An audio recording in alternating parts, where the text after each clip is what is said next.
everyone. My name is Jillian Phillips and I'm the Long Range Planning Division Manager, and welcome to the Swannanoa Steering Committee. Just to let you know, we start these meetings at 5 and we provide dinner for you guys so you can eat before the meeting, and they run from 5:30 to 7:30. So that will be like sort of standard as we go through the process. Next slide, Haley.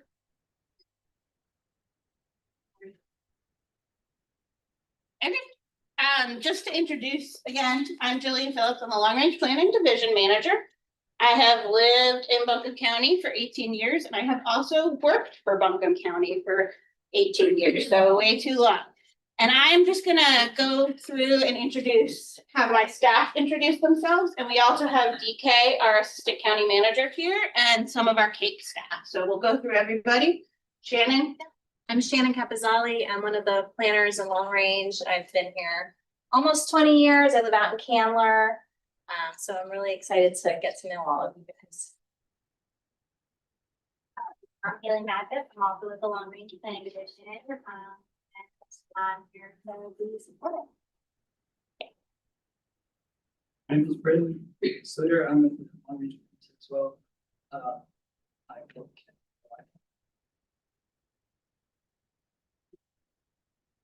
My name is Zoller. I'm with Strategy and Innovation, so I'm one person not planning. And I'm here to help scribe and take notes and provide support. And I'm actually from Western North Carolina, from Candler, North Carolina. Right there. Good evening, I'm DK Wesley. I'm one of the 3 assistant county managers here in Buncombe County. Each one of us support Avro, who is our county manager in Private Oversight Department, and I support planning and development. I've been here in Buncombe County for a little over 6 years. I'm from Harvard. I'm Lillian Govis. A lot of y'all know me. I'm from across Highway 70 over there. I'm the Director of Communications and Public Engagement, and I feel it's important to let you know that this meeting is being streamed live. We currently have 3 people viewing, Carol, so we're going to get to 5 tonight, but if you want to watch the meeting or share it with your friends, we'll do that from our website. That we'll make sure that gets shared with all y'all. So the video monitor is right there, the screen is right there, and the microphone is right there, and everything you say can be heard by the people who are tuning in. I'm Angelica Tyler. I also work on the communications and public engagement team, and I am from Candler. Lots of Candler folks. No, I didn't say I'm from South Nashville, where I live. So the first thing we're going to have you do is a little bit of an icebreaker. We want you to go around and introduce yourself to the committee and get to know each other. So we want to know your name, what area you live in, and then we have a question for you since Glean. What is something positive you have learned about yourself or that you have accomplished? And why don't we start right there and just go around the table? Yeah, sure. So I'm Josh Anderson. I'm from Swannanoa, but I live in Black Mountain now. And I work for the Forest Service, which has been really fun. And let's see, something positive. I learned how to keep a toddler entertained by candlelight. Since Halloween. So that's an accomplishment, I believe. My name's Jeremy Knighton, and I live in Buckeye Cove in Swannanoa. And since Helene, I have learned that I have some pretty cool neighbors, and we were able to get our a joint effort, get our road fixed after the storm. I'm Jared Penland. I also live in the Buckeye area. One thing that I did accomplish is I was able to finish my master's degree even through the storm. So tried to knock that out with a little bit of power and a little bit of internet. Awesome. Rob Adama. I live in Lytle Cove. Since Helene, I think one of the biggest things we're proud of is we put 60 people back to work 2 weeks after the storm without power or water. And that was pretty cool. Didn't think we could do that. Great. Yeah. I'm Kit Kramer. I live in the back of Grovemont, a little way up the mountain, and I work for the Asheville Chamber. I've been here 15 years, but only in Swannanoa a year before the storm. I'm Matt Barker. I live in Bee Tree Forest. Fire department guys, I know I'm right up the hill from Anthony. Down on Sunset. I'm up on Inspiration Way. Since Helene, my wife and I have been putting up my daughter and granddaughter who had a house on Edwards Avenue that got flooded out. And we've managed to live together under one roof for a year without killing each other. Good. Actually, been really good. I'm Carol Groban. I live off of Warren Wilson / Beatree Road. And since, well, I think one thing that we accomplished, I was one of the people that organically got the Swannanoa Grassroots Alliance going, which I feel has been a very important place for people to connect in the community. And through that, I have learned just how many amazing people are in Swannanoa. For sure. My name is Tanya Allen and I live in the Beacon Village area. I've lived in Swannanoa for 23 years. My son is the 4th generation on our property. And I also am part of Swannanoa Grassroots Alliance and have learned just what an incredible resilient community we have. And one of the things accomplished from that effort is we have formalized a nonprofit, the Swannanoa Resilience Hub, and I'm the director of the Swannanoa Resilience Hub, serving our community, providing disaster case management and other community building services. I'm RJ Taylor. I live in High Hickory subdivision, which is the upper end of Patton Cove, gated community up there. I've been here about 6 years. Also part of the Friends and Neighbors of Swannanoa, which some of the others here are on the board of, and also the Swannanoa Grassroots Alliance, a good organization. And since I've been here, this is a promotion. I found that the Swannanoa Fire Department can be a valuable resource to us in our subdivisions and neighbors in terms of emergency planning and also concern for fire-wise issues in property. So I urge you all to think about that. This next year is going to be bad. My name is Dee Dee Stiles and I live in Lytle Cove and I've lived there since I was 1 year old, which is a really long time ago. And on property that my grandfather, in the house that my grandfather built about 100 years ago. And my accomplishment since the storm was I stood down the Army Corps of Engineer contractors and didn't let them steal my logs from my timber management. And I didn't let them, I made them stop jerking up rhododendron bushes by the roots. And I made them stop trying to make the stream that goes through part of my property. I stopped making them stop them from making it trying to make it into a canal, which is totally inappropriate for a healthy mountain stream. My name is Casey Watkins, born and raised in Swannanoa, live in Buckeye Cove. And been working on building the Beacon Park. My grandparents worked at the factory and that land holds a special place in my heart. I know like some of you guys too in Swannanoa because it's something that can be reactivated and used for good to turn the place into a green space. So that's kind of what I've been focusing on, and have just as Carol and many of others have said, just the resilience of our community and the good hearts in our community is really special. So I'm Beth Trigg. I live off in Salem in Swannanoa, where I've been for 20 years. And 15 of those years we ran a small farm called Red Wing Farm down there for a long time. And I think listening to you, Dee Dee, I really want to, like, what I've learned is more about the community than about myself. And it's that we are really scrappy and we are willing to fight for our community.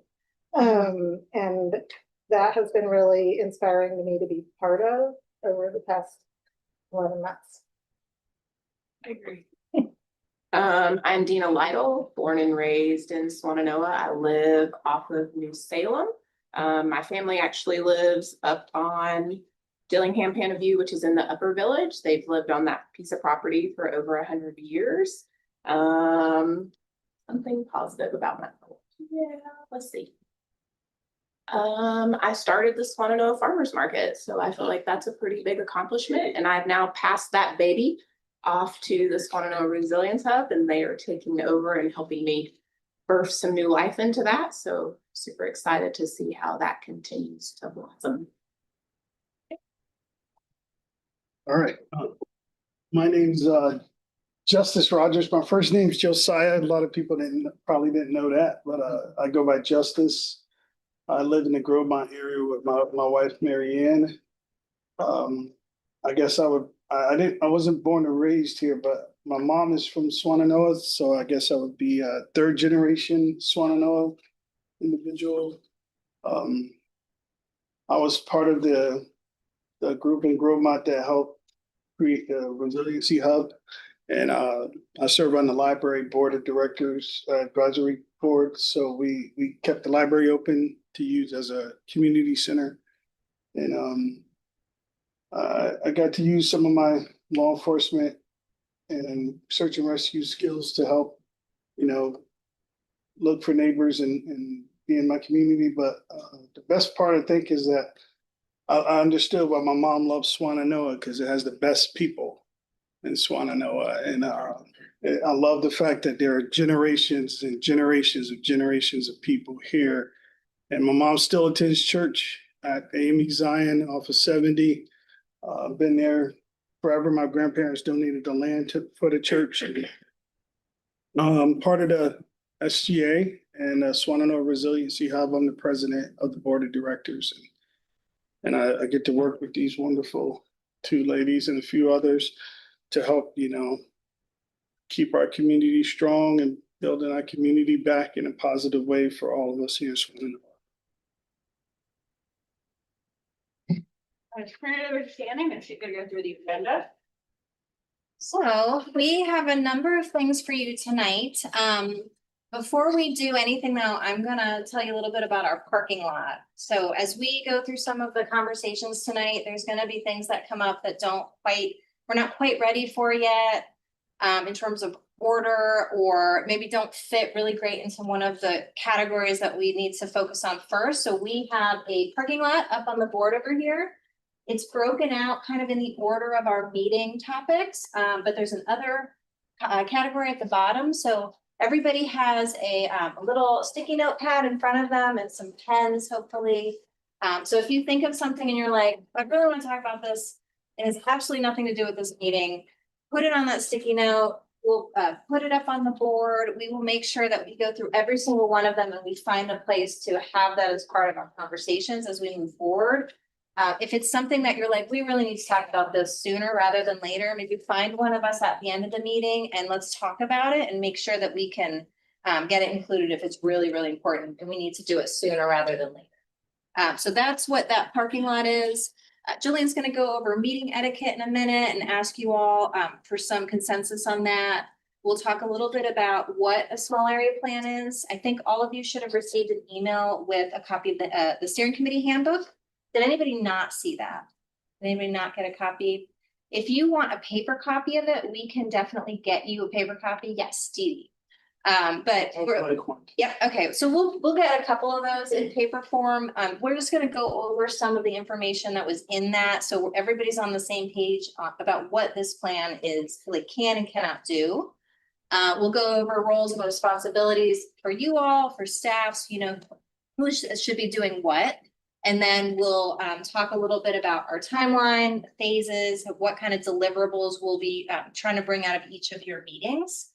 And then after all of that, we have an activity tonight to talk about all the maps that are in your packets. So we'll be going over the results of the boundary poll that the public took for about a month. And we will be talking about the policy map concept, which is the next phase after that boundary map. So we'll go through all of that.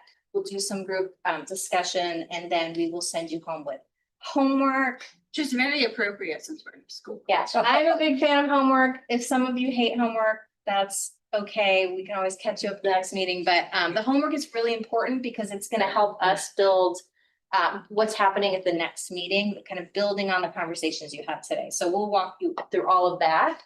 And Haley, next slide. So we're just going to go through meeting etiquette and values, and these are ones that came from our comp plan steering committee. So both Kit and Dee Dee should recognize them. But if you guys feel like anything is missing, we're going to discuss it and we can add stuff or change. So number one, decision-making through collaboration. The steering committee will function as a work group and will reach its decision recommendations through consensus. Number two, active participation. Members are expected to attend meetings and participate. Number three, everyone gets a chance to share their views. The group can discuss reasonable time limits on how long individuals speak. The goal is to create a culture in which everyone is able to participate. Number four, respect. Listening is a sign of respect. Interrupting people is discouraged. Questions and differing viewpoints will be heard when it is your time to speak. So now I'm going to ask you, is there anything missing, or can we all agree to those etiquette values?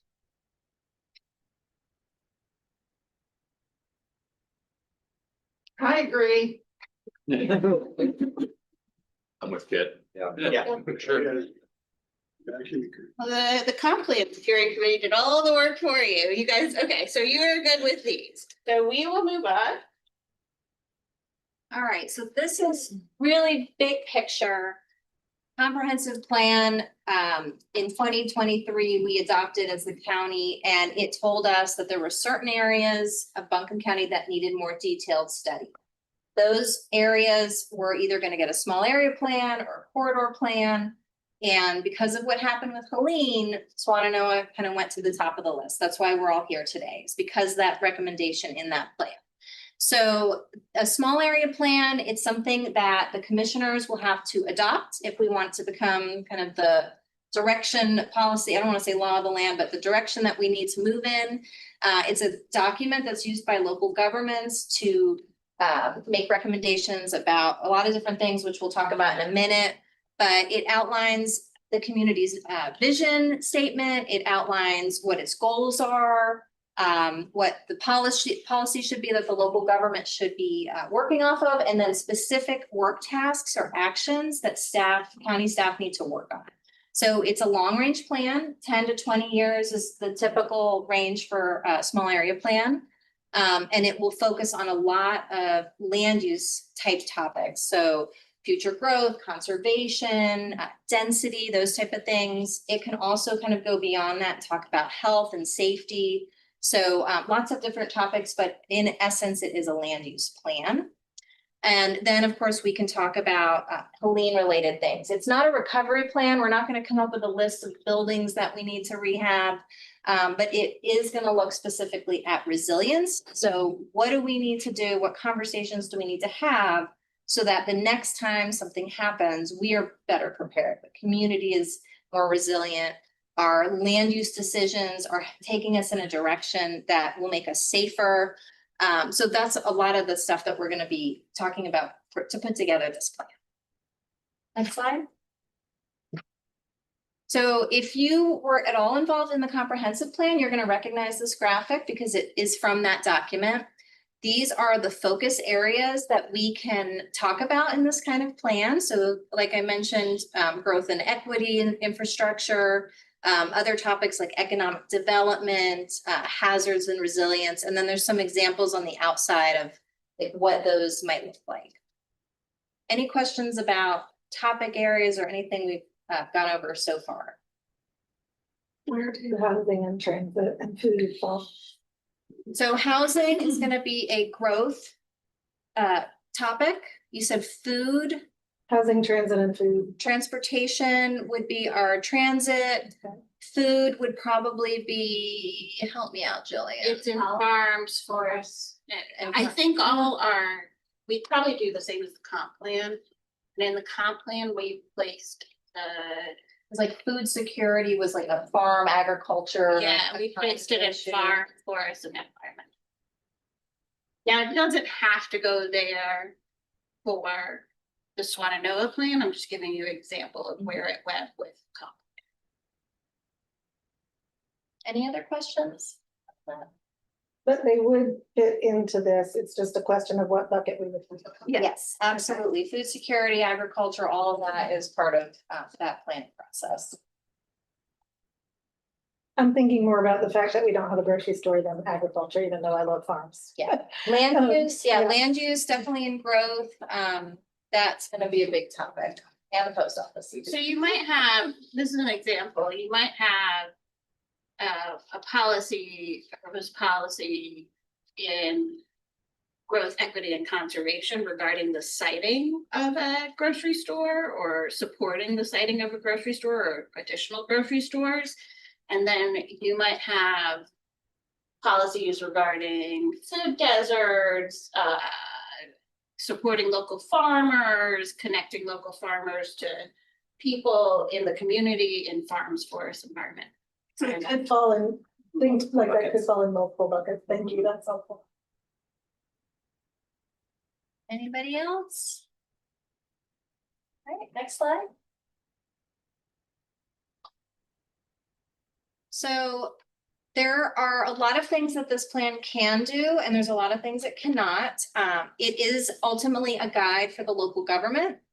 That does not mean that outside agencies or partners or local community groups can't look at it and use it as a guide in their own work. But ultimately, it's telling the local government what we should be working on, what we should be prioritizing. So one of the things it can do is give us recommendations for what needs to be changed in our land use ordinances. You know, are there things in our zoning ordinance that are going to hurt Swannanoa as you move forward after what has happened here? Are there opportunities in our regulations that if we made some changes, it would provide additional benefits? So those are recommendations. Out of those policies and actions, it could help staff identify additional funding to bring in for new projects. It could give us permission to move into new types of partnerships with local groups or with state or federal partners. Recommending the changes, not just to the ordinances, but to the actual zoning district classifications that are in this area. So there's a bunch of other examples, but those are a couple of them to give you an idea of what we are looking for in terms of guidance that we can take from this document when it's done. Any questions about that?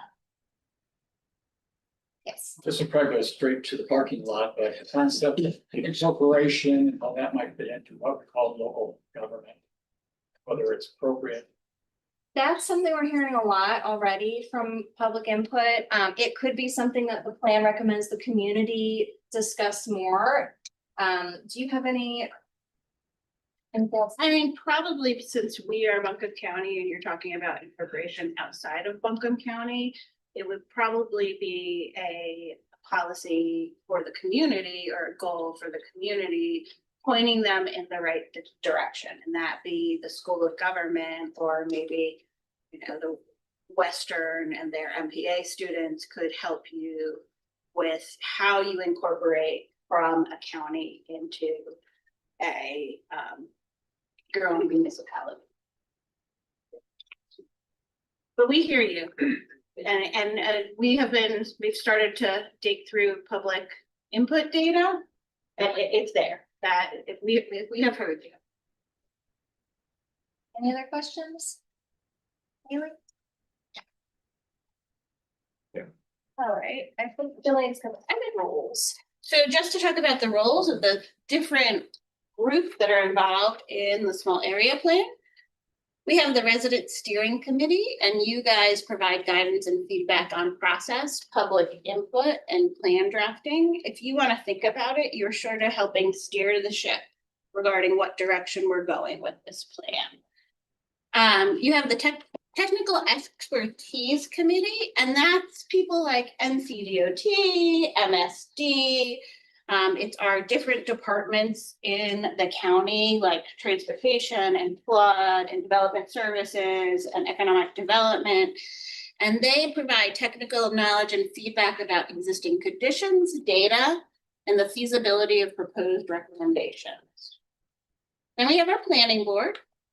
They provide oversight and feedback on the process, public input, and plan drafting. They make recommendations to the commissioners for adoption. So the way this will go is we bring everything to you guys, we work through the process. Eventually it goes to the planning board for review, the final draft plan after the final public engagement. They make a recommendation to the commissioners. And then the commissioners will eventually adopt the plan. So Board of Commissioners, their role is to authorize the planning process and approve budgets and schedules, approve consultants and steering committee members, and adopt that final plan document. And then the residents and stakeholders, they provide data, knowledge, and input throughout the process and provide ongoing feedback to staff. And then our partners provide technical and planning assistance and collaborate on data analysis, research, and data sharing. And next slide. And just to tell you about our partners, so Land of Sky Regional Council has been picked as our consultant for this project. They've already started some work on looking at the data analysis, and they are going to help us with some of the resiliency work because they have a lot of experience in that area, and they are using Burnley and Equinox as subcontractors. And again, if you're familiar with those are both firms that deal with resiliency and flood mitigation and those sorts of things. We also received a grant from the North Carolina Wildlife Resources Commission. They're going to provide $10,000 and 80 hours of technical assistance. And their focus is on conservation-based land use planning with a focus on wildlife habitat. And then Mountain True, you guys are working with some of you are working with Mountain True. They are doing a community-focused recovery plan.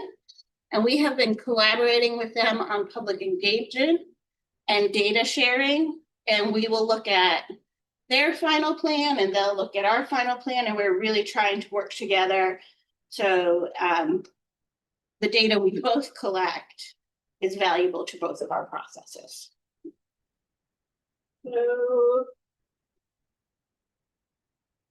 So, next slide. Oh, steering committee role. So just to go a little further into that steering committee role, guidance and feedback on the planning process. Again, that's that steering the ship. Which direction are we going? We need to go a little this way. Do we need to go a little that way? Review of public input data results, review of existing condition study and hazard assessment, information about the study area and community needs, identifying the vision statement, policies and actions from the public input themes, and feedback on plan drafting. So a lot of work, and you guys are that touch point for us. We go to the public, we get input, we look at it, we analyze it, we bring it to you, we say, hey, do you think we should do this with it? Do you think we should do that with it? What do you guys think? You help make those decisions and change that direction. And eventually you guys look at and put your seal of approval on that final plan. All right.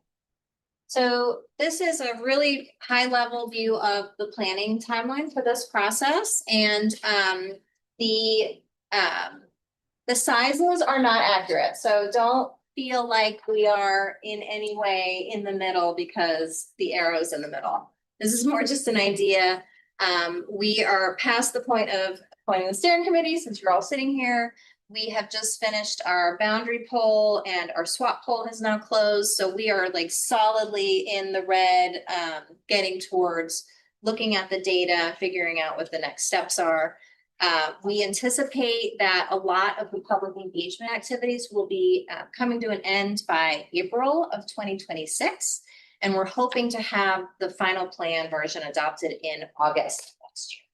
So that's the big picture. In the next slide, we're going to look at a little bit more about the deliverables throughout this process. If you want to go next. Oh, but first let's talk about your timeline. So one thing I will say, there was an email that I sent out that had a wrong date on it. So the next steering committee is on the 22nd. I think one of them said the 29th, which is incorrect. Yeah, 22nd, we're going to send out a new email that has the correct date. If anybody has questions about that after the meeting, please let me know. But we anticipate that after September, we'll have 2 meetings in October. We'll have one in November, one in December. kind of take a break because everybody goes on vacation, it seems. And then we'll get started again in January. We'll get you some updated dates, towards the end of the year for the next half of the process. About a year and about one meeting a month.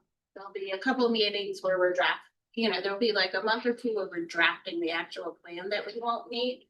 But plan on about a year, about once a month. Yep. Are the dates for the October meetings and so forth gonna be set tonight by the group, or when are we? We're gonna send those out after this meeting, but if there are concerns about dates, if there's concerns about, Monday night meetings, about the location, we wanna know about that, which is why we have not scheduled anything out. We wanted to give you a chance to all get into the same room and talk about, what our issues are with kind of the scheduling, if there are any. So we want to hear about that for sure. But I'm hoping to get us some updated dates, at least through December after this meeting. So tonight we're going to talk about the boundary pole policy map. The next meeting, we're going to go over the results from the SWOT analysis. We're going to talk about people's risk tolerance, because that was one of the questions that we asked about. Then in October, we're going to get into drafting a vision statement for the plan. We'll review the existing condition study and hazard analysis, which will be really getting close to done. And we'll want to have everybody's eyes on that to make sure there's nothing missing or any problems with the data that we've picked. And then we'll be preparing to go into design workshops, having you all help us with designing that process and then actually participating in the workshops in December. So that's what's coming up. Do you have a question? Okay, all right. Any questions about this? All right. Next. We probably have to take a break. Okay. So at this point, we'll take a 5-minute break, eat more tacos, please. Have a cookie, go to the bathroom. Like I said, the bathroom's right over there, and just keep the press for 5 minutes. And then you guys will actually get to talk to each other and do an activity after that. It's like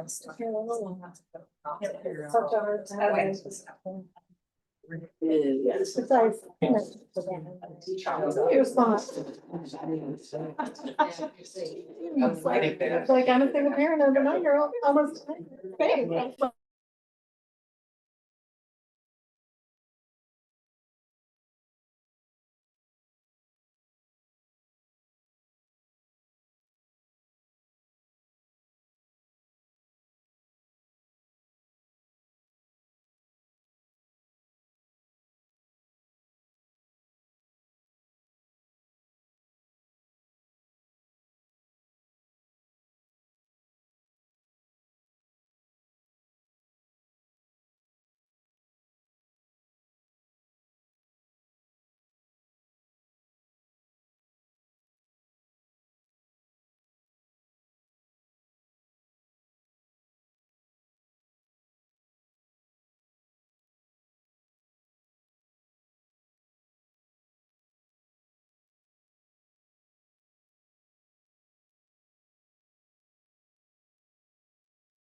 Does anybody want any more tacos? There's tons of tacos left. We're done. Too many tacos. First, so I just want to take a quick break before we move on to the activity, the bound activity today. We will send, does Mondays pretty much work for everybody, or would another day be better? Works for me. Works for me. Mondays? Okay. Yeah. The other thing is everyone okay with this location? Our options where we have the capability to stream and provide you with PowerPoint and use the screen, which we will use, are this location or East Asheville Library. Oh my God. This is great. That is easy. All right. So I'll turn it over to Shannon and we will start the activity then. Well, wait, before we do that, I just want to mention in your packet, you will see a document that looks like this. This outlines all of our phases and deliverables for this project. So that's something that if you want to really dig into, what phase are we in? What are the tasks that staff is working through? The way that it's set up is the activity that we're working on is kind of in the left-hand column. There are some items in each box that are in purple and gold, and that is where we are. Those are the type of items that we're asking the public for feedback about. Some information about what that engagement will look like for that phase. And then the final column is the deliverable. What are we trying to get out of that public engagement or out of that data for each phase? So you'll see that the first deliverable we're going to come up with, well, actually it's the second. Boundary decisions is the first. The second is going to be the hazards analysis. Then we'll get the vision statement. We'll do the vision map at those workshops that I mentioned earlier, and then policies and actions will be the final one before we have a document to actually look at, like a draft. So feel free to ask questions about that later on, or if you want to email us after. It's kind of a dense graphic in there. But we are going to go over the boundary poll results. Then we're going to go over the public comments that we got about the boundary poll and what was lacking. And then we'll talk about the policy map concept. Do I have more slides in there? Okay, perfect. So in your packets, you should have some information about the different maps. I'm trying to remember what you guys got. You'll see a map that looks like this, which is the township map. We had a good majority of the poll people said that the Swannanoa Township was the boundary that they wanted us to use for collecting data about the area. So this isn't about an identity. This isn't about, who or what is Swannanoa. This was really about, we need to do an existing condition study. We need to analyze hazards. Where should we start? Where should those boundaries be? So we gave them 4 options of existing maps to get us started. Swannanoa Township, that's a historic boundary. They also had option of 2 census tracts that kind of fall over the Swannanoa area, the Swannanoa Fire Service District, and then the school district map. So the township map kind of won out by about 45% of the people that took that poll. And I think that says 85% of them said that they live in Swannanoa. These are the people who are taking the poll. 72% owned property, and then so on. The data from that poll is available. If you wanted to read through it, we can get you a link and you can look at every single bit of data that came in. So if that's something you're interested in, just let us know. But this map is what we are using for the existing condition study that we're working on. Yes, Carol. How many people completed? It was. And when you go to the public input and what we're in, it'll take us a second. Okay.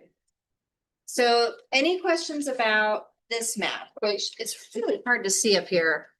It's supposed to be pink on that side, but any questions about what that means? Okay, next slide. So in that poll where we asked about the boundaries, people had the option to tell us why they selected that map. Yes. About 100 took the boundary poll. How many? 500 took the next. Okay, about 100 people did the boundary poll. I think we had it open for 2 months, maybe. And that's 100 people within Buncombe County or Swan? That was in the Swannanoa area for about 85% of them either live here, and then a lower percent said they own property here. And that was specific to like someone taking it only online, through mail or? We also went out to community events, so we did have some paper versions. We had people use sticky dots and put their dot on which map they preferred at some of the community markets and those events. We did not get a great response rate to that poll compared to the second one that just closed, the SWAT poll. So It closed pretty quickly, like as outreach was ending. okay. Yeah, I think so. By I the think- time we were getting people to come to events, it had already closed and it dumped it. So if we had gotten different results, the census tracts were a little bit smaller in terms of land mass of what areas were included. The fire service district was probably about half the size of the township. And then the school district was also half. And where those areas were adjusted a little bit. So fire service, the school district, they tended to be more eastern parts of Swannanoa. Census tract and the township tend to cover a lot bigger area. So we asked people why they chose the map that they did and what concerns they had about who might be being left out, or if there were areas that they didn't think were maybe a right fit for this plan. And these are some of the areas that people said we should leave out of the planning process or we should include. Leaving an area out of this planning process, what that means is that if we have specific recommendations, let's say we want to make recommendations for stricter stormwater standards, or we want to look at our floodplain regulations. If we leave out an area, that means that the recommendations from this group will not apply to that area. So when we're looking at boundaries, we're looking at things like the hydrology. You know, if you have a big stream system that's feeding directly into Swannanoa, the question becomes, if we leave that area out and they are not subject to any of the recommendations, is that going to be a good thing or a bad thing? So those are the kind of things that we're thinking about. Excluding places, you know, the Cove, areas of anywhere above Farm School Road, Riceville, Otine, those are some of the ones that people felt like did not belong in the Swannanoa boundaries. The places they wanted us to include, really, really long. So a lot of places missing from the map that was selected. So just to clarify, the map that was selected is being used to collect data. And then what you are going to work with us on is the policy map, which if we had, say, and I'm not saying this will happen, but say we slapped an overlay, a zoning overlay over Swannanoa, it would go where the policy map is. yep, so that township map is so that staff can pull data from like the census, pull data from DOT, from some of our other partners, and be able to get an idea of like what's on the ground, what are the population numbers look like. That's what it's being used for. The policy map, which we're going to talk about today, is where any recommendations would apply to. So if you go to the next slide. So we are going to take the boundary map that was selected. We looked at all of the public comment, which you have a copy of that in your sheet. You all are going to have a discussion about what you think is missing or what needs to be taken out. And then that is going to create that draft policy map, which is going to be what we use moving forward. So when we get to December and we do some design workshops and we lay out maps, we ask the community to look and see where things need to be, what needs to change. We're going to be using that policy map that you all are going to help create. Yeah. So some of these excluded areas that we feel need to be included are vital to, you know, the direction we're going. Does that mean we would not include any of their data or have a policy? The existing conditions study is supposed to be done around the end of October, November. It's just to give us a snapshot in time of what's happening today. And we have to pick an area that we can easily pull data over a wide range of sources. So that's why the community said the township, and we had other specific maps where we could have pulled data that way. But since the community said the township, we pulled the data with the township. Yeah, so just to give you an example, let's say the KOA area, everyone was in agreement that that needed to be included, but we wanted to go back and redo our study to include it. There isn't a census tract for just that. We'd have to there isn't an easy way to get that data that exists. It's something that we would have to create from scratch. So that's kind of why we're looking for some existing boundaries as a starting point, so that we can easily pull that information without having to, become our own census takers essentially. Yeah, TD? So then places that are outside of the township boundary that are obviously directly connected to Swannanoa through their business, their shopping, their whatever thing that they're doing, then the census data and that kind of information is from those places is not going to be included. You're not going to include their data, but you're going to put the policy on them. If we could find a boundary that exists that would allow census data to be pulled for a certain area, we would have to go back and redo our existing condition study to add it. So that would be the process. So the existing condition study is a snapshot of what is going on in the area. We use best data available. So you can, they will let you, if you ever want to pull your hair out, go on the census website and start pulling data. You can only pull the data in very specific ways. So best case scenario is we use the township data to get that sort of big picture about what's going on in Swannanoa. But when we're talking about policies, so we're talking about, for example, if we, again, and I'm not saying we're going to do an overlay, but it's a good use. It's a good example. So if we were going to do a Swannanoa overlay, and we said that in the Swannanoa overlay, say, you're not going to be allowed to do fill in the floodplain. So that's an example.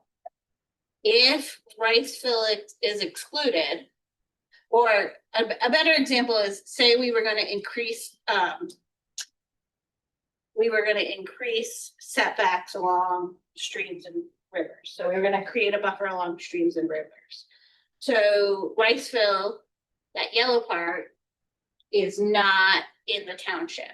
But if we include it in the policy map, that 100-foot or 50-foot or whatever buffer, that enhanced buffer, would be subject to that buffer eventually. But what I'm hearing Dee Dee and I don't remember your name. RJ both ask is kind of the opposite of that, which is the areas that are excluded, like Lytle Cove is a really significant area that's excluded. Are we gonna look at data that includes the areas that are excluded from the township? And are the policies gonna affect the areas that are excluded from the township? That's what I. Yeah. Well, Yes. Lytle Cove is included. but No. Not on this map. Not on this map. Obviously should be. So what you're saying is you get the data from this map. Yes. Yes. So you're gonna draw all the data from this map which would exclude Lytle Cove. Yeah. But since Lytle Cove is on this map, the policy would affect them. Yes, correct. Okay. but And if but that. wait a minute. I'm looking at that draft policy map. Mhm. In Lytle, on that draft policy map, Lytle Cove is near as I can tell is not included. We have it. Yep, so in this map, which is in your packets, the purple outline is the historic Swannanoa boundaries.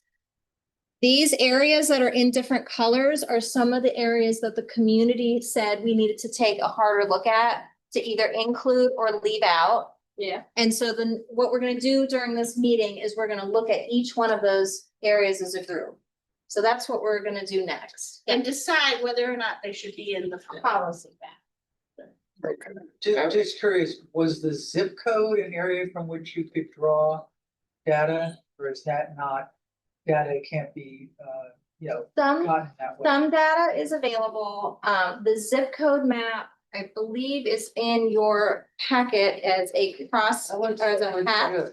Yeah. I'm not sure, we would have to go back and look at what kind of data we can get for zip code. You think it's closer, Carol? Way closer. Yeah. So I put that on here so we can talk about the zip code boundaries today as well, because they do follow a lot of the areas, but not all of them. So we can talk about that. If you all wanna move on to that next step. Yeah. Probably a good way to ask this, so the Laurel Cove, Haley area, Lake Eden are outside of the township. Is there a way of knowing if their data would be representative of what's found in the township survey? So the only one I know the most about is Lake Eden, which is half of a census tract. So the only way we could pull census data for Lake Eden is it goes all the way up here. So we would have to pull data for a much larger area. It's something we could look at. But if we wanted to just include a couple parcels, we would not be able to get the census tract data for that. But we can maybe make like a list of some of these things that staff can look at and figure out what our limits would be or how much acreage. It'd probably be a couple of thousand acres added. And we can, I don't know who's taking notes. Andy's taking notes. So he's getting all of this down, staff's homework for the next meeting. Could someone go along? So Lake Eden is part of Black Mountain. It's Black Mountain. It is outside of Black Mountain, which is shown in gray. This is the Black Mountain town limits. Over here. Is the dark gray is the town limits for Black Mountain on the east and City of Asheville on the west. So that's what that darker area is. It's interesting because like the middle school has Swannanoa zip code, the high school has a Black Mountain. Correct. Yeah, there's two different zip codes in Swannanoa, three depending on where you think Swannanoa is. Far west would actually be in the city. Small So drive. there's the East Asheville zip code. There's also the there's a Beaver Dam, North Asheville zip code.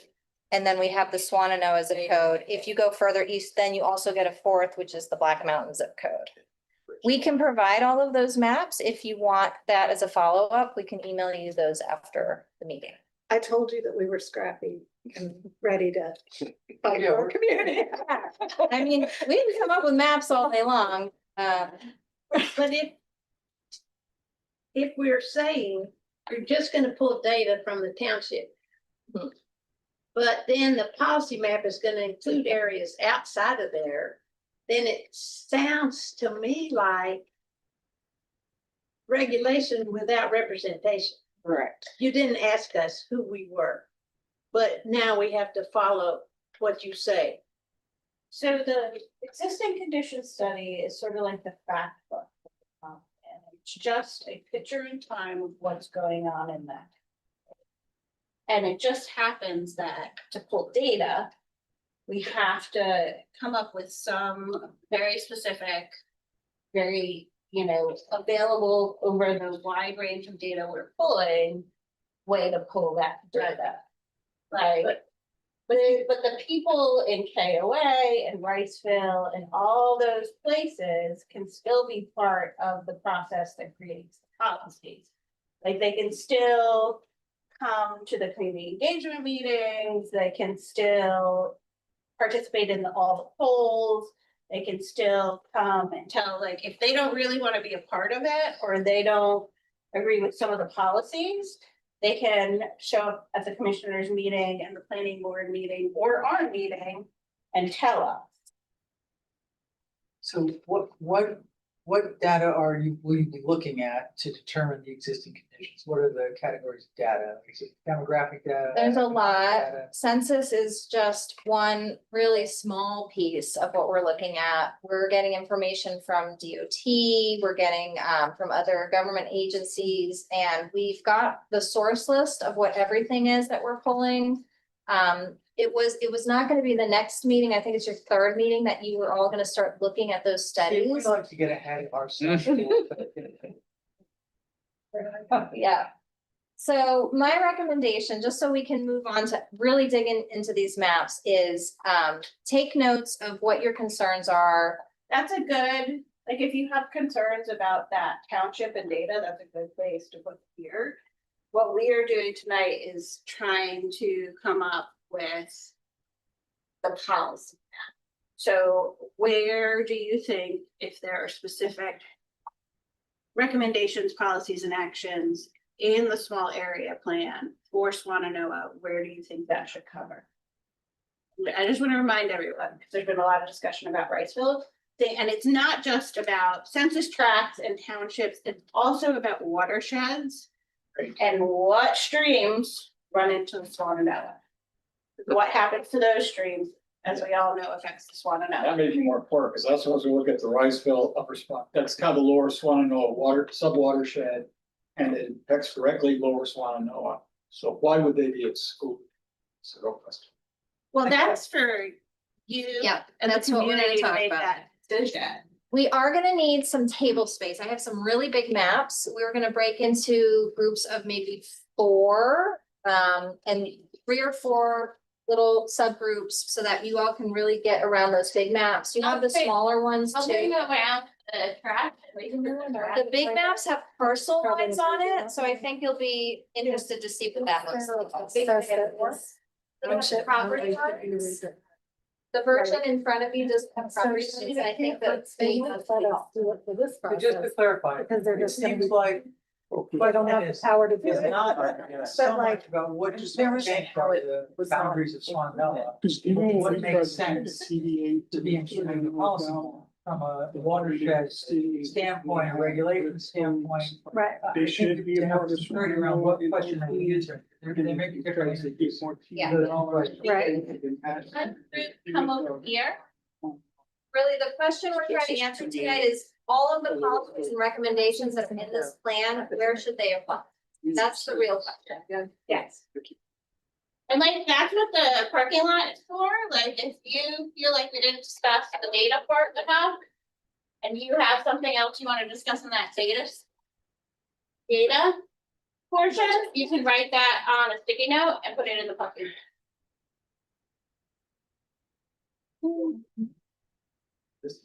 It's a vinegar, I think. Right, and then for the light. So, there we go. Yeah, you should have seen that when we.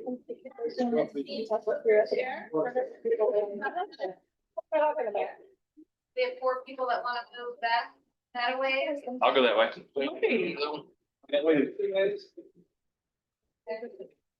I'm like. I mean, 5 or 6.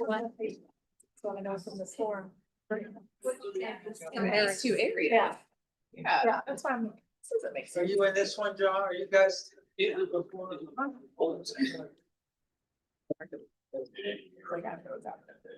Oh, we have to find a group. I'm gonna have to find a group. It's our group. I already know, I'm just, he's our first person who has to, good, you should tell us what you think.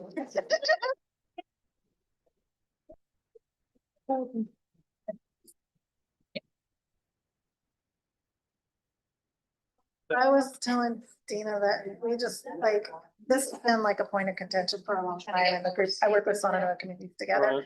And we were just like horrified looking at these 2 being left out. Right. And I don't think there's anything we can do about which map they're choosing for the poor thing, but what our question is supposed to be, what is, should and shouldn't be included for the policy. I mean, if we're talking about watershed, then gosh, it'd literally be all of this that goes into Swannanoa, because this would all go to like Cane Creek. This is like Fairview. Everything down here, right? Like everything in the cove goes this way. Yeah, I would imagine everything that goes down through here. So I mean. I'm Haley. Hi, Haley. Hi. Good to see you again. You too, I'm glad you'll play. That's awesome. I'm here to take notes and keep track of your conversation. Thank you. Well, everything on this side of, You don't want mine either, right? It might be, like I said. Right, yeah. Sharpies. To write on these. It's probably worth getting on Okay, like a GIS website and seeing like where that drains, you know, but it looks like all there's like here. Like. I mean, I understand about watershed, but so that there's some of the policies that we're going to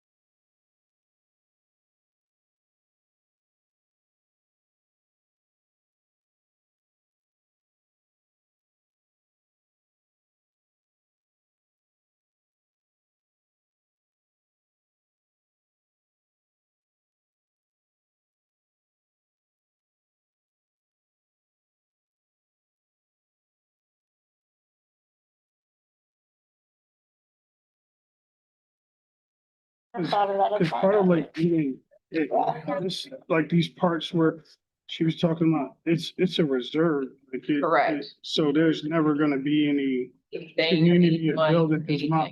Yeah. not part of it. Watershed was not. Well,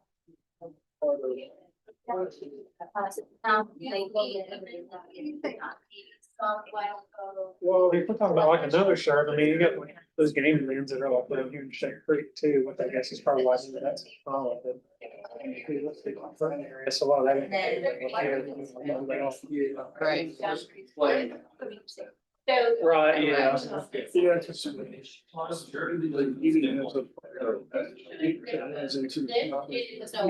Yes. And I would exclude the code. To me, but that's, I don't know. In terms of downstream. So that. It's inside the township. It's interesting that it's inside the township. I don't know, maybe it's like, should our rules apply to the code, maybe? But the question is that this. Yeah, get down here, and this is like Billy Graham. Billy Graham, what that is. It's the nation of Billy Graham. Yeah, it is. Yeah. And you know, That's definitely, that's considered part of Swannanoa. Yeah. That is my. Yeah. This is, that's what. That was. Technically, that's much of it. So there's.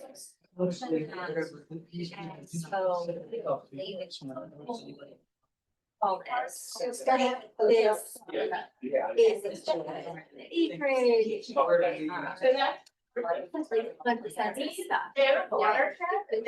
You're gonna get an empty acreage that's roughly the same size as a very full, very full acreage. and my only question would be is, you know, since all that's probably owned in the Grahams, you know, financially certain, I mean, there wouldn't be a lot of representation there, because I mean, that would just be just the Graham family, which is like all, you know, hundreds of families. I mean, for me, it's like, it's a real easy spot, like, move the line, move the line. In the future, a process for the township boundary to get redrawn to be more. Inclusive of what, correct. Like, this is not, I know we can't do that in this process, but can that be addressed? So that we don't have to fight this. Is that like all of that? I did, I put a stick. You know, if Black Mountain takes care of this at all, like if they do anything. Any of the township is all town. Oh. Yeah. Only the gray part is black. Yeah. So they're left to fend for themselves. Yeah, well, that's okay. It's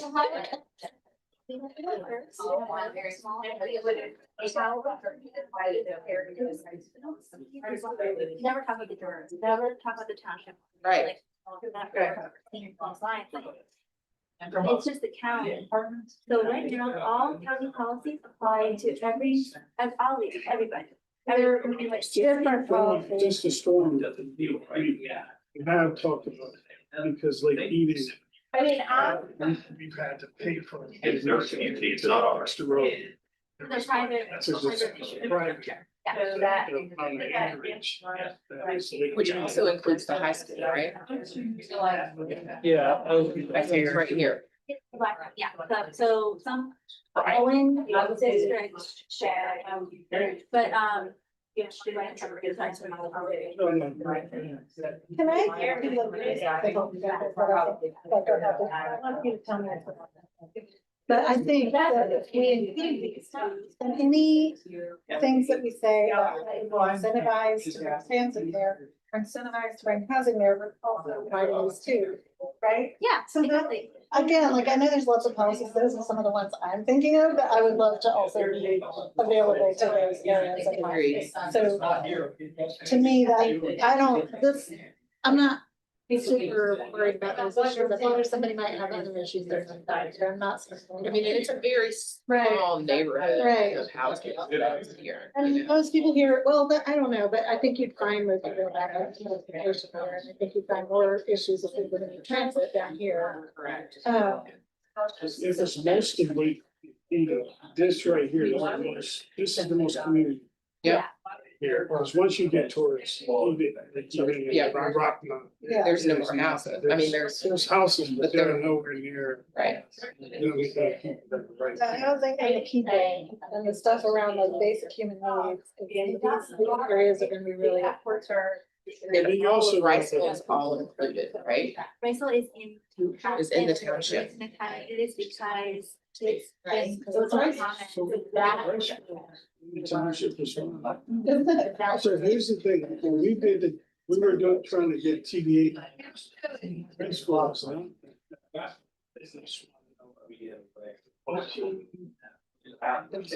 This, yeah, this was done in the map that we had, specifically. However, Is that like the fancy town Mountain Road, like the big farm with $1 million home? Oh, wow.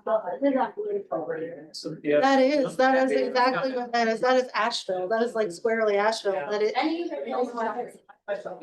It's in the township of, wow. So these, so this, right, on this side.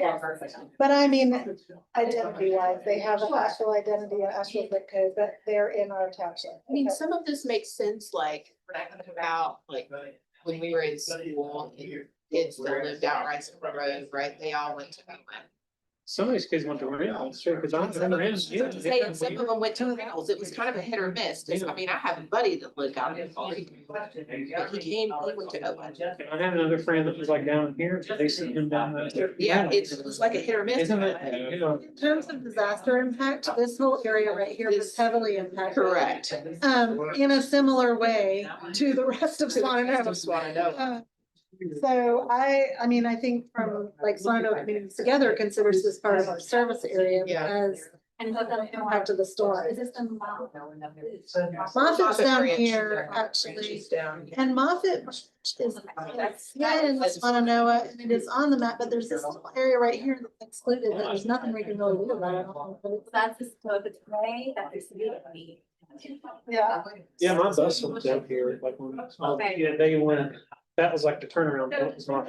Moffat Branch, The yeah. KOA is right here, gonna be inside the down, I mean, the, I'm sorry, the Motel 8. Yeah. So they right in here. Oh, This right. whole area. Yeah, all of Oh, those yeah, 'cause that's hotels, old Jim's Branch and all of that, Yeah. yeah. they're that all all happened. under Swannanoa, but because of TDA dollars, they get more money by being in the city. In the city. So they push the limit right where the hotel, like where the one up of the truth. Oh, that's. Before that, that was all considered Swannanoa now, or OT, now it's OT in Asheville, and before that. And it's all how like, the thing that I don't want us to do is like, find us like ways to get money. Because what I learned a lot doing that, when we tried to do the TDA for Swannanoa Valley. And it was just like, they rather get Asheville zip code because they get more money, but they really are Swannanoa hotel. So it looks like Swannanoa has no hotels in it or nothing in it. And truly, if you go by the map, in the township, we have a lot. But then when you go by the TK dollars, it goes by the zip. So it eliminates them. Yeah, right. Right, which is right there. We're right to the machine, right? Yeah, yeah. That's- And this was another super heavily impacted area. So, I mean, to me, I don't know what they'll think about including Iceville. I mean, to me, it does make sense in terms of like, making people think about issues. It's a big area. Yeah. They didn't want to be in the park. Because we went out and did this, they did not, gracefully, they literally said, we didn't want to be a part of this. $88. No, I think about housing. County could afford a house. I don't want them. I don't want them to. Actually, Right. Yeah, but no, you include them. The money they won't come to us. They won't come to us. It'll go here and it will never make it here or here.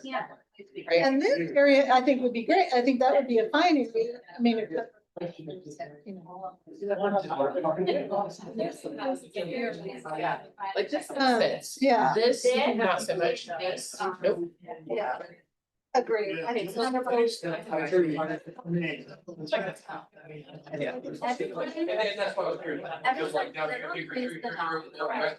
That's all.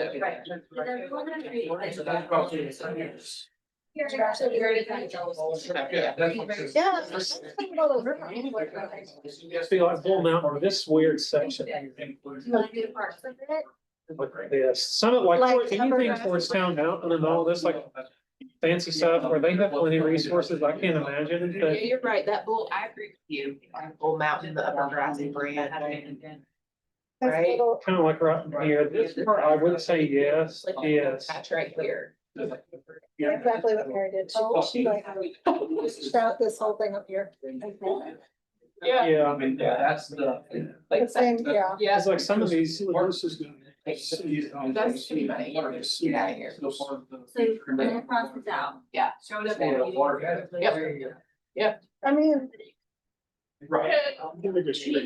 Yeah. it's fine. Yeah. Is these That makes are me feel better. normal types, and there's a lot of like. A lot of damage outside of here, but I feel like a lot of money and stuff gets kind of concentrated. Yeah. But is there any?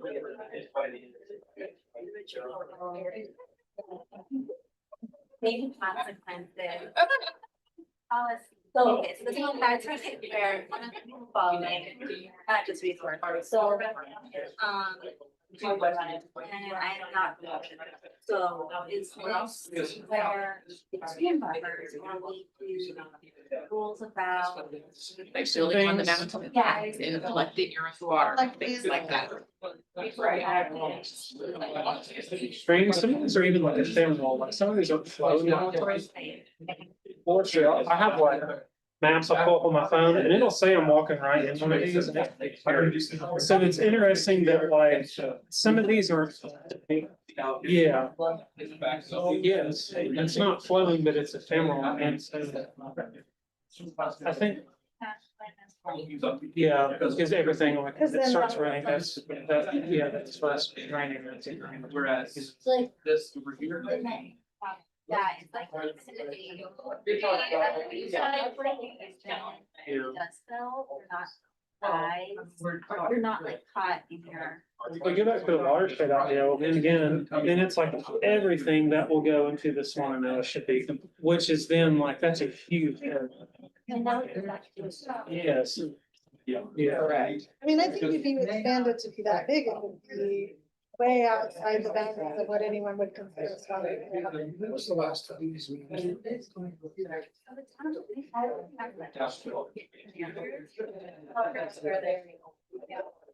They were like, I think it's like they part of the township.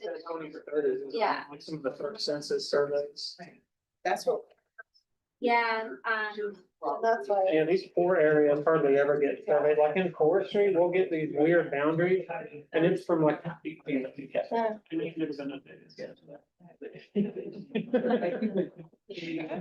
And it'll be like, the property line ends at the big oak, well, the big oak's been there for 60 years.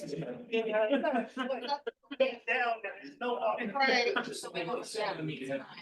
have to meet some down survey. This would be that like Botany Woods, all of Botany Woods would be in Swannanoa Township. That is so, Is that? I mean, I don't think of Botany Woods as in Swannanoa, but I mean, in some ways, I actually think that if for planning purposes, that would be great, because this area was gonna have to be completely redone, like, they're gonna not even build the streets in Botany Woods. It would be good for that to be part of the plan. You were saying like, do you wanna, people are talking about, like, especially when it comes to.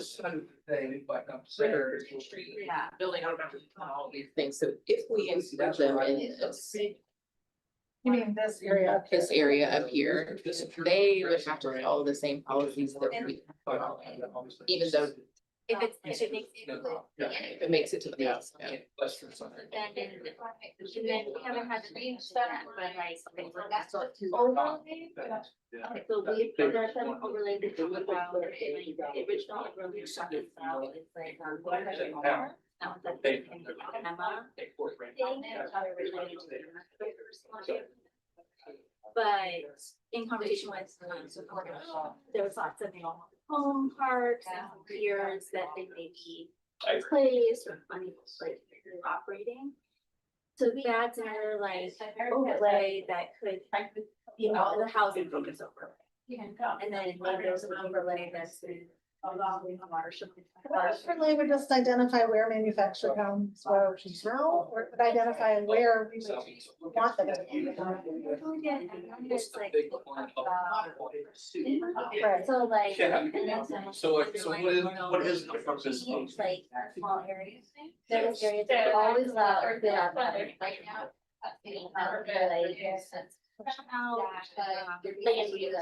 More detailed. Yeah, grandfather and say.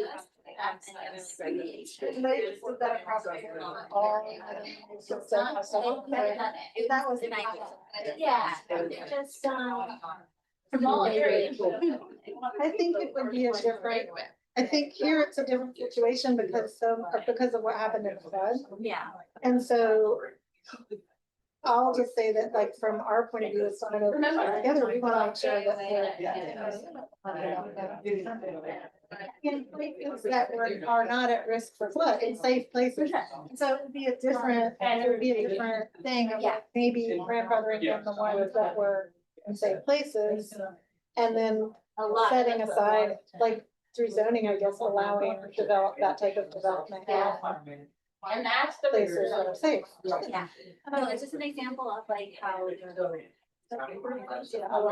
there are, this is a floodplain. Or the watershed.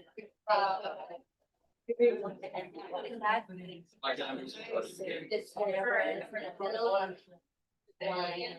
middle. The housing focus one doesn't. So we could say like watershed, yes, housing, no. So that's I don't. To me, that makes more sense. What we're saying is that yes, they. It's not, we don't want our affordable housing up there. Is there a way I hate to say it, they probably wouldn't want. Oh, anyway, but there are places up here that are maybe not town boundary. I don't know. I think. I don't know how big of a risk that actually is. It's just that. I really hope we can. And then also the other thing is like affordable housing. Like we don't have to layer. Have a topo with the. Yeah. You should make it up. You have the same size. And really limit. Like it would be very difficult. How much does the park service own on each side of the park? I don't know, it's a 500-foot buffer. And that's the pathway overlay. And there are lots of.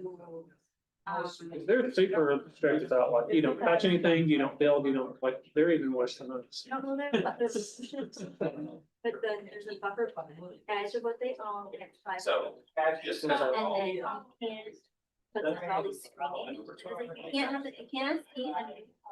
Well, anyway, so it's all about the big. Right, yeah. Just part of my environmental impact adjustment and stuff like that, and my like. Yeah, we don't do that, but like. And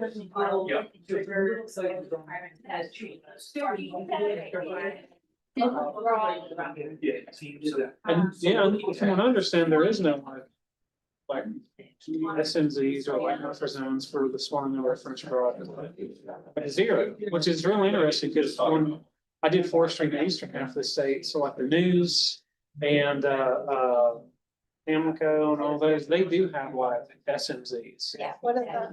It's a stream side management zone, which is where it's mandatory that like let's say you're logging, you can't touch anything 50 feet within anything that's a walkway. And we basically have zero. You have zero. You can develop a cut right up to the stream, which increases sedimentation runoff. Which is interesting, because like now we have topography, and as that water goes downhill, it's going to flood through. Like, you know. And the Forest Service has water quality foresters that have a legal right to trespass anywhere they think is violating water quality, but it's hard to know every little tiny small logging job, small development job, you know, and so there are people that monitor, but it's hard to know every single, you know, activity going on. And with there being no SRV requirements, best management practices, or what's called BMPs, which is to do what prevents erosion, sedimentation, and type of waterways. I don't think there's really strict BMPs, you know. Okay.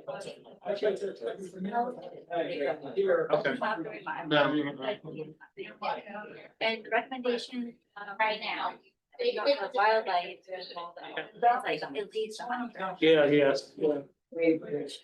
It's like, you know, street, and on the other part, it's like, we don't have, it's a. It is, yeah.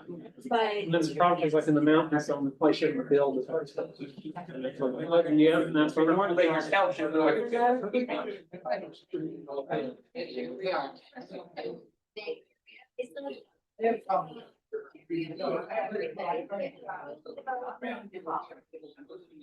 It's, a lot of it also comes down to.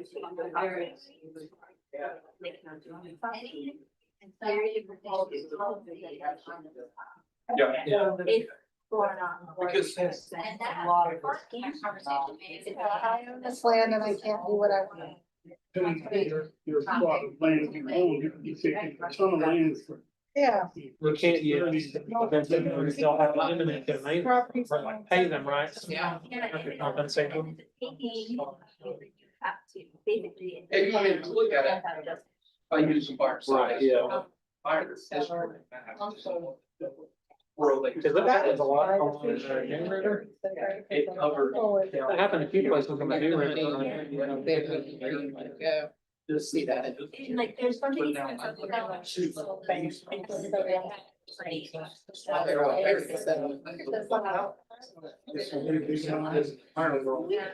What state?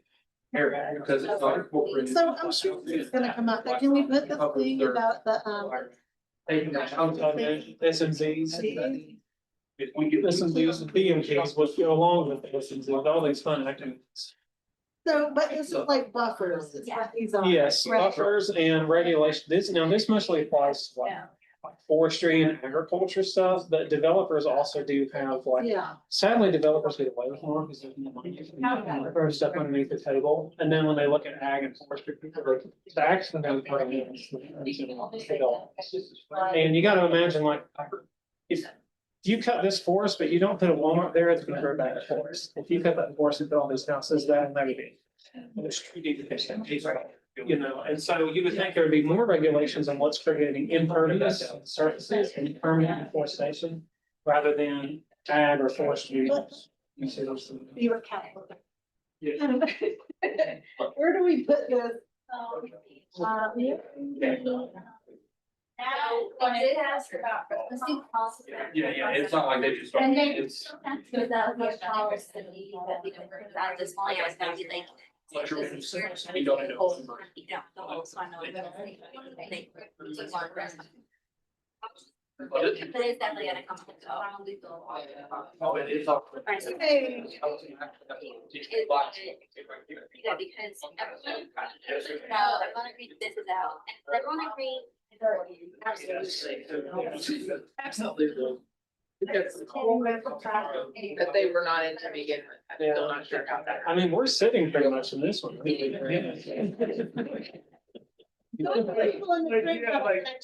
Yes, this is my address right here, like literally, my address is right here, I created that street. I know, because you have the. Your name is Josh? Yes.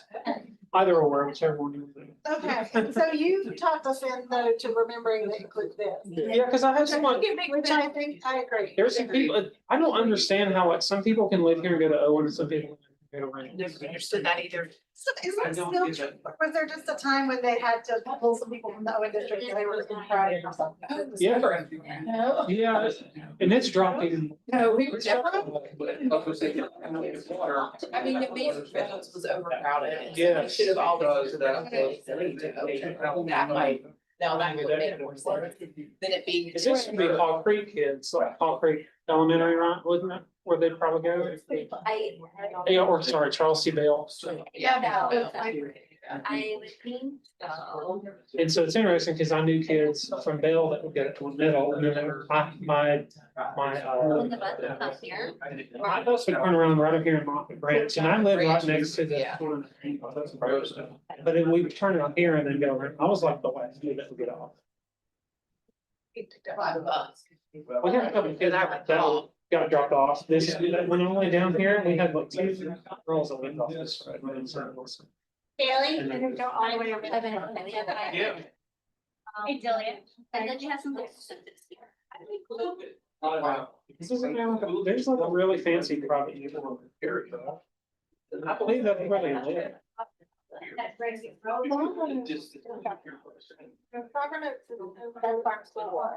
Yeah. That's close to. That's slightly fancy, so here's botany. Like super rich. No, it's not like, it's not town now. You know? Was in Botany Woods and here, there is. I know, I don't remember what it's called, but there's like no. Is this where like the world famous root bar? Okay, because we would turn around in that park. You could drop some kids off up here. I remember that. Like a middle.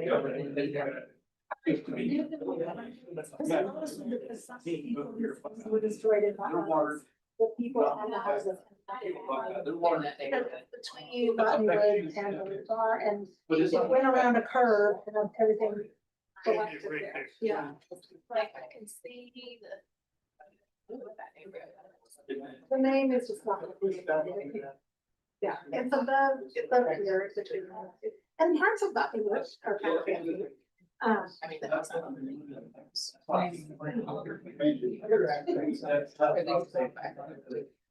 You would rather. But Just I want to leave. So this picture is not just possible. Kids. We're gonna go for that. Which was building after. Like, and that is. Talking about too many issues that interfere with the watershed stuff and county. And they never make something that very how that right.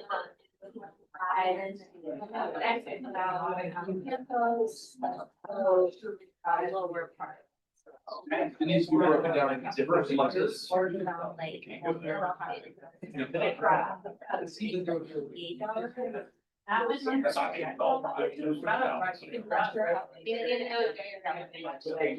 Oh, that one is. Your action should play on the water. I think the only way that when I think about it, is from like, I'm thinking about like, what have we not talked about? We haven't talked about food, and like, certainly like farms that are up in this area, I would consider very local to Swannanoa. I still farms, so from like a food point of view, I don't know, it's just. So did you hear about so Ingles water, the reason why Ingles has been him and hawing is they want to destroy that old one and literally build it back. And that's it. I mean, and that's what they. Bobby is saying like.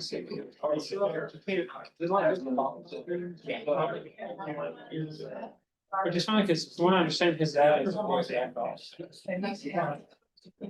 I heard, yeah. We gotta find a girl who lives in the parking lot, try to talk to him. Because they would. But. I don't know if you from the plan protected to encourage the rest of the trees along this. But I really looked at. And the Dollar General shut down, and so that was like, you can't even get quick groceries. Like, Everybody that's close, this way. They own it. Also a lot housing tax credit. You have to have certain things.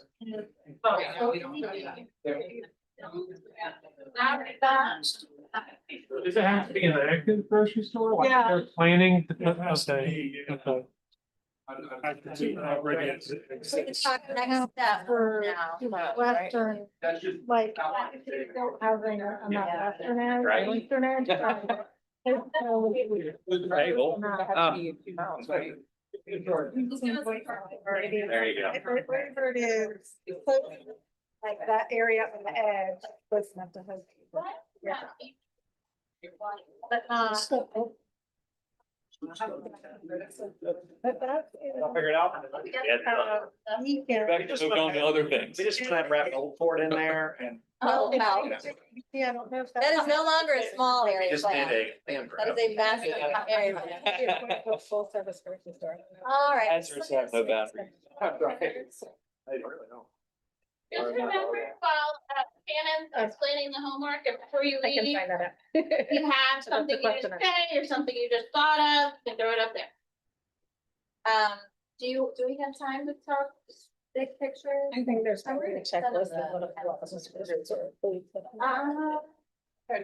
We do have another meeting to go to it, technically at 7:30. Okay, so- But just get that time. We will send you the discussions, a highlights of the discussions for each group with your homework. But Shannon's gonna do your homework and we're gonna get you out of here to another meeting. They want tacos. And they want tacos at the next meeting. All right, so after this meeting, you're gonna get a copy of all of the notes that we took tonight from your discussion, so you can see what the other groups were talking about. And you're gonna get a link to something similar to what we just did, but where you can really dive into an interactive map of these areas. So they have the same color coding. You can turn on and off layers as you'd like, turn the aerials on, the hybrid map layer on, and really dig in there. And what we're gonna be asking you to do is drop some pins, draw some lines in that map, add some comments. You know, where should the boundaries be? What are the places that really, maybe we need to call it something else? Maybe Riceville is in the Swannanoa plan, but we clearly label it as its own community. Maybe there's some other communities that we need to have special labeling for, so it's clear that they're their own identity. Any other ideas that you have, you want to drop in that map, we're going to take that and everything you talked about tonight. And at the next meeting, we're going to bring you an updated policy map reflecting all of the consensus that we could find in your discussions. And we're also going to bring you the results of the SWOT poll that just closed so that you can start looking at that data. And that's going to feed into the third meeting. So any questions about what happens next? Do you want to just pull up the website for that? Oh, looking for the website or?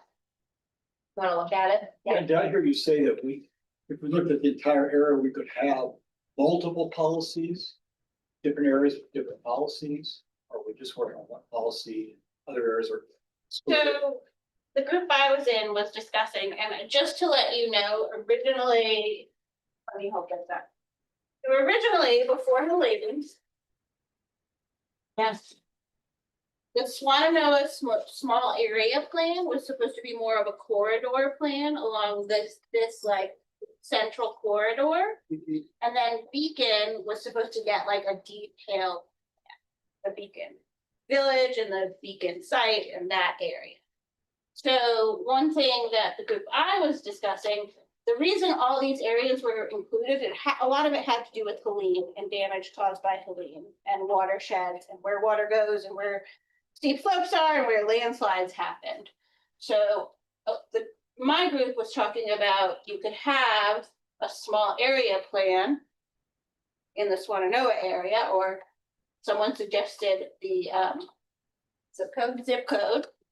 And then you could have sort of a resiliency area for those areas that feed into Swannanoa. Does that make sense to everybody? So that's something to think about that my group thought about. When we bring these maps out for our design workshop, we can start designating areas like these are areas we want to talk about conservation goals. These are areas where we want to talk about maximizing development or bringing in commercial. So it's not that everything's going to apply everywhere. We are going to need to, say where we want to have different policies working. So you could really create like a central Swannanoa area. Yeah. If that's the way you guys want to go. But we included that bigger area because of Helene, because of the damage caused from Helene, because we live in the mountains and water runs downhill.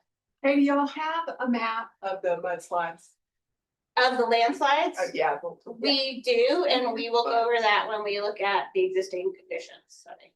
We thought it'd be nice to have a topo map and some watershed information. I think like how done this. That could color the boundary or the Yeah, boundary. where's the water going? We have a whole hazard study with a lot of data and it's gonna have a lot of homework. So It's it's coming. But just so you have kind of an eyes on what the homework is, this is the website we're gonna send you. If you just scroll down a little bit, there's only 3 questions. It asks which areas should be in, which ones should be out. And then it has a little bit more information about what it means to leave an area out and some options. It doesn't have to be black or white. There are some gray area in how we can deal with those areas. And then the final question is the interactive map where you can zoom in and out. You can get in there and kind of look at those, add points, draw lines, insert comments. We'll try to bring it all back to you in a way where you can like see what everybody else was thinking. And then have another round of comments. So it won't be the final map. It'll be kind of your second chance to comment at the next meeting. It is the cheat day. Next meeting. I think we did a week. Yeah, Sunday. Sunday, okay.